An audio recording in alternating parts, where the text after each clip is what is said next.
તો અમદાવાદના માંડલમાં કમોસમી વરસાદથી ખેડૂતો પરેશાન થયા છે। માંડલ તાલુકામાં અજમાના ઊભા પાકને નુકસાન પહોંચ્યું છે। ડુંગળીના પાકને નુકસાન થતાં ખેડૂતોની ચિંતા વધી છે। સરકાર સર્વે કરી નુકસાનીનું વળતર આપે તેવી માંગ કરવામાં આવી છે। નાના ઉભડા ગામના 400 ખેડૂતોને અસર પહોંચી છે। ખેતી પાછળ થયેલા ખર્ચ માથે પડે તેવી સ્થિતિનું નિર્માણ થયું છે। ગત ચોમાસામાં પણ એરંડાના પાકને નુકસાન થયું હતું, ત્યારે આશા હતી કે આ વર્ષે પાક સારો આવશે, પરંતુ કમોસમી વરસાદના કારણે ખેડૂતોની આશા ઠગારી નીવડી છે।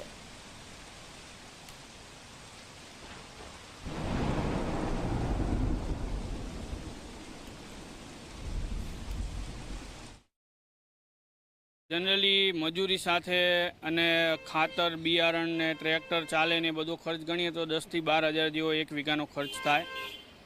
ગયા વર્ષે અજમાનું ઉતારા પણ સારા હતા। મણિકા લગભગ 10 થી 12 મણ વીઘે થતું હતું અને ગયા વર્ષનો ભાવ પણ ઘણો સારો હતો। 3500 થી 3000 થી 3500 આજુબાજુ ભાવ મળી રહેતો હતો, એટલે ખેડૂતોને ગયા વર્ષે ખૂબ સારું હતું।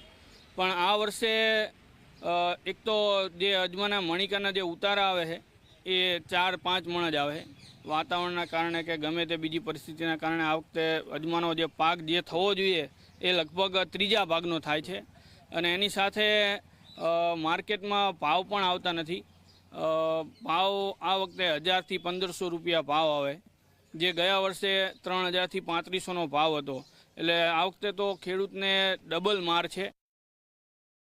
ખેડૂતોને હાલ ભાવમાં તો 2500 થી 3000 હોય તો પોસાય એવું છે। હાલ 1000 થી 1500 રૂપિયા વચ્ચે આવે છે તો ખર્ચો પણ નીકળતો નથી, એટલે પારાવાર પૂરેપૂરું નુકસાન છે અજમાની ખેતીમાં। અને મણિકા અડધા જ આવ્યા છે પોર કરતાં। પોર 10 થી 12 મણિકો ઉતરતો હતો, પણ 4 થી 5 મણિકો ઉતરે છે અને ભાવ બી અડધા જ છે। રાજ્યમાં વરસાદી માહોલ વચ્ચે અમદાવાદ જિલ્લામાં જે પ્રકારે વરસાદ પડ્યો, આ વરસાદના કારણે જિલ્લામાં શું પરિસ્થિતિ છે તે જાણવા માટે હું વિરમગામ માંડલ પહોંચ્યો છું। માંડલમાં જે નાના ઉભડા આ ગામ જે છે ત્યાંના ખેડૂતો અહીંયા મારી સાથે જોડાયા છે, તેમની સાથે વાત કરીશું કે અહીંયા આ માવઠાની અસર શું છે અને દર ચોમાસામાં આ ગામમાં વરસાદી પરિસ્થિતિ શું હોય છે, તેના કારણે તેમને લાભ છે કે નુકસાન છે, આપ શું કહેશો? ચોમાસામાં શું પરિસ્થિતિ અને અત્યારે માવઠા? અમારે આ વર્ષે ફેલ જ છે, 95% ફેલ છે। અને પછી શિયાળુમાં અમે અજમાનું વાવેતર કર્યું, ઘઉંનું કર્યું, એમાં અજમાની અંદર પણ લગભગ 35-40% અજમો જે વાવેતર લણવાનો બાકી હતો એ પણ ફેલ થઈ ગયો। તો તમારા ગામના કેટલા ખેડૂતો, જેમાંથી કેટલા અજમો કર્યો હશે? અજમો લગભગ બધા ખેડૂતે, કેટલા ખેડૂતો? લગભગ 400 ખેડૂત જેવું થાય। 400 ખેડૂતો છે જેમને અજમો કર્યો છે। બીજા લોકો સાથે પણ વાત કરીશું।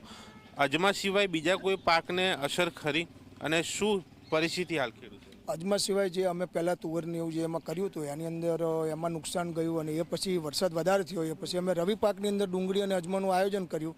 તો અજમાની અંદર એક તો મણિકા પણ ઓછા થયા અને ઓછા થવા ઉપરાંત આ પાછો વરસાદનો પારાવાર મુશ્કેલીનો સામનો કરવો પડ્યો અને હજુ હાલ વરસાદના હિસાબથી ખેતરમાં અજમો પડ્યો છે તાડપત્રીની અંદર। અત્યારે હાલ અમારે લેવાની કોઈ પરિસ્થિતિ નહીં।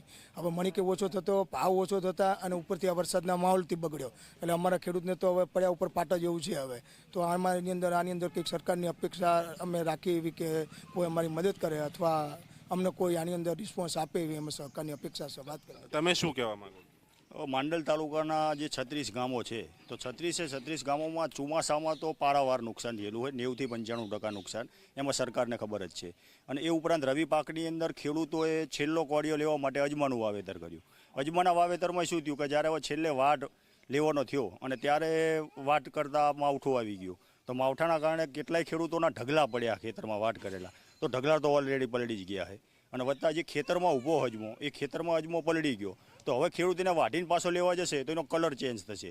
એક તો બજારમાં અત્યારે ભાવ નથી, 1200 થી 1300 રૂપિયા ભાવ આવે અને વત્તા હવે વેપારીઓ શું કરશે કે બે અજમો પલળી ગયેલો તો લાલ કલર થઈ જશે, તો લાગે કે ખેડૂતને કદાચ 500-700 રૂપિયાનો એ અજમો જાય।